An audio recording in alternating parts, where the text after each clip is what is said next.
Joining us now is one of our favorite guests, former Cat Jeremy Jarmon. Jeremy, thanks for taking some time to talk with us. Thanks for having me on, TJ. Now, the coaching staff, there's a new staff in Lexington, Mark Stoops.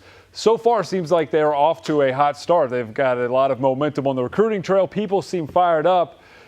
I know you believe in the Kentucky football program as a contender long term. Can you kind of grade the progress so far of this new staff?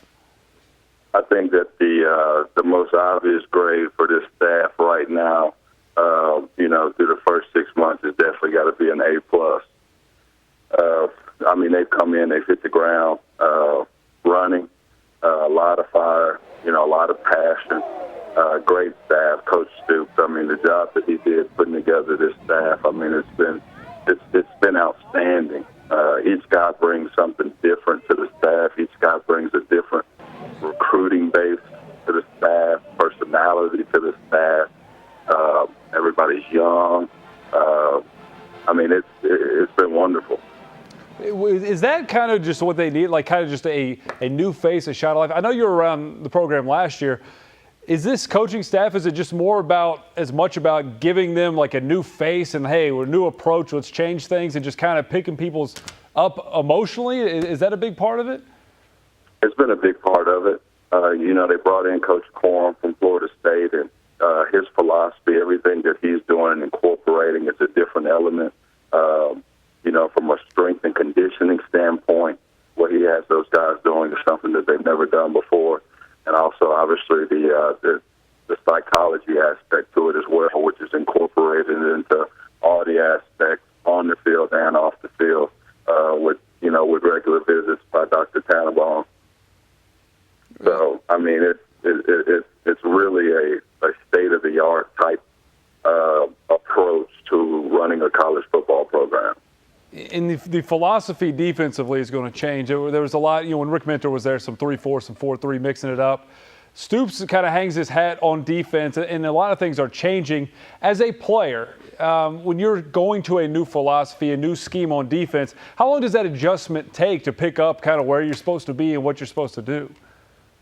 It can take a little bit of time, but, with the kind of players, I'm not going to go into specifics and, naming off guys, but the defensive end position, that is, for defense, that is a critical position. And the staff feels like that position is critical. And they're going to put those defensive linemen, those defensive ends in position to get after the quarterback, to get after the running backs on run plays by getting up the field and forcing cutbacks. And it's really going to be a simplified scheme defensively that's going to allow linebackers to play fast. It's going to allow, the good players to be able to take some risk without having to think so much. And I think that's going to be, one of the biggest differences is from last year to this year is, how much our interior linebackers had to really think and, with some of the movements by teams, the reloading, especially first game of the season with Louisville, how much that changed the defensive front.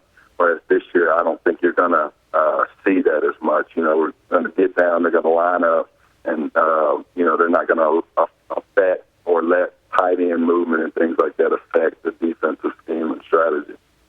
Now, the summertime is, of course, an opportunity for these guys kind of regroup, but prepare themselves for the season.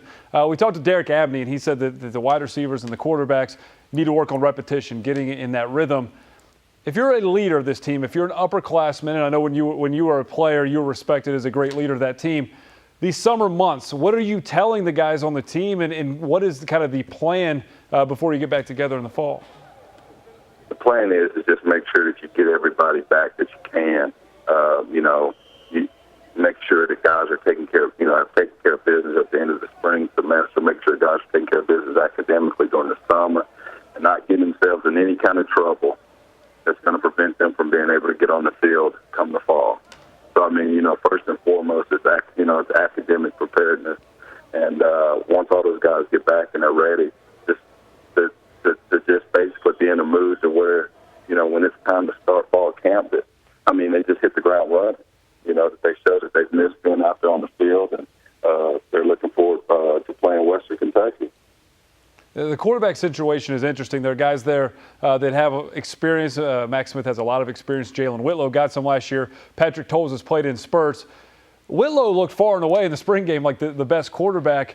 When you look at those three guys and the offense putting in, is there one that stands out to you as maybe the guy who is best suited to run that offense?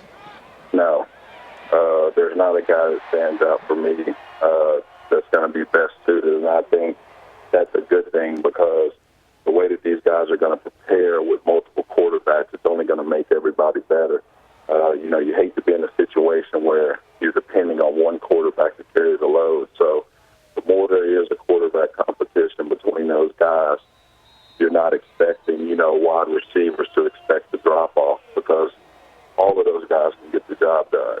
And I expect them in fall camp to really be able to show that and display that and make sure that our wide receivers, they're able to get in and get the reps and gain the confidence in every one of those guys.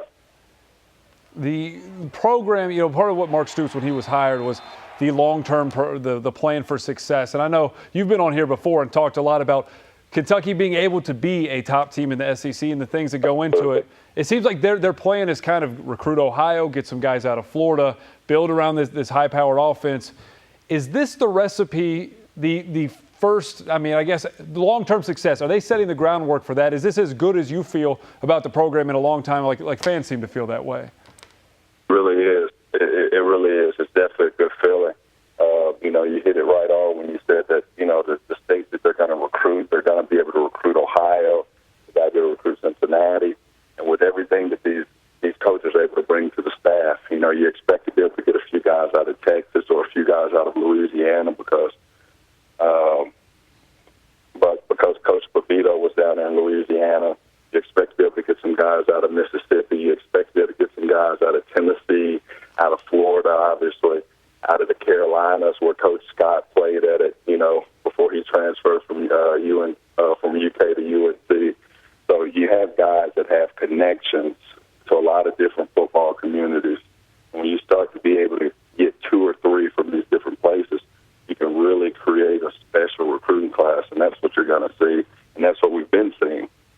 And before we let you go, this is, of course, still a team that was 2-10 last season. When you look at the program, the excitement that is there, when we get to the end of the year, even if it's not results on the field, what would you say is a success for Mark Stoops? You could sit back at the end of the year and say, this was a successful first season. I think that you're going to be able to tell, what's going to be a success is when fans are leaving the games and things like that, that they felt good about the way that the players went out on the field and they competed. You feel good about the positives on the offensive end, on the special teams end, the positives on the defensive end. You notice the difference between, how fast guys are playing, tackles for losses, big plays from the running backs. Just excitement, exciting plays, and most importantly, you just want to feel like the team never gave up on the field.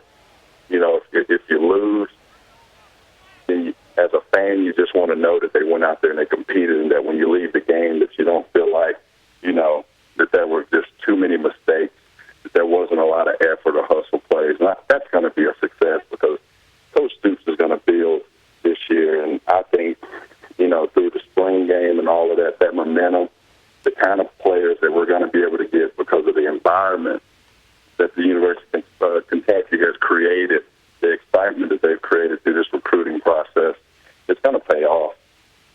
People are excited for sure. And Stu, he's a little guy, but he's scary. I have no doubt that people are going to buy into what he's doing. He's an intimidating little guy. Jeremy, thank you for joining us. I appreciate it. All right, thanks, DJ.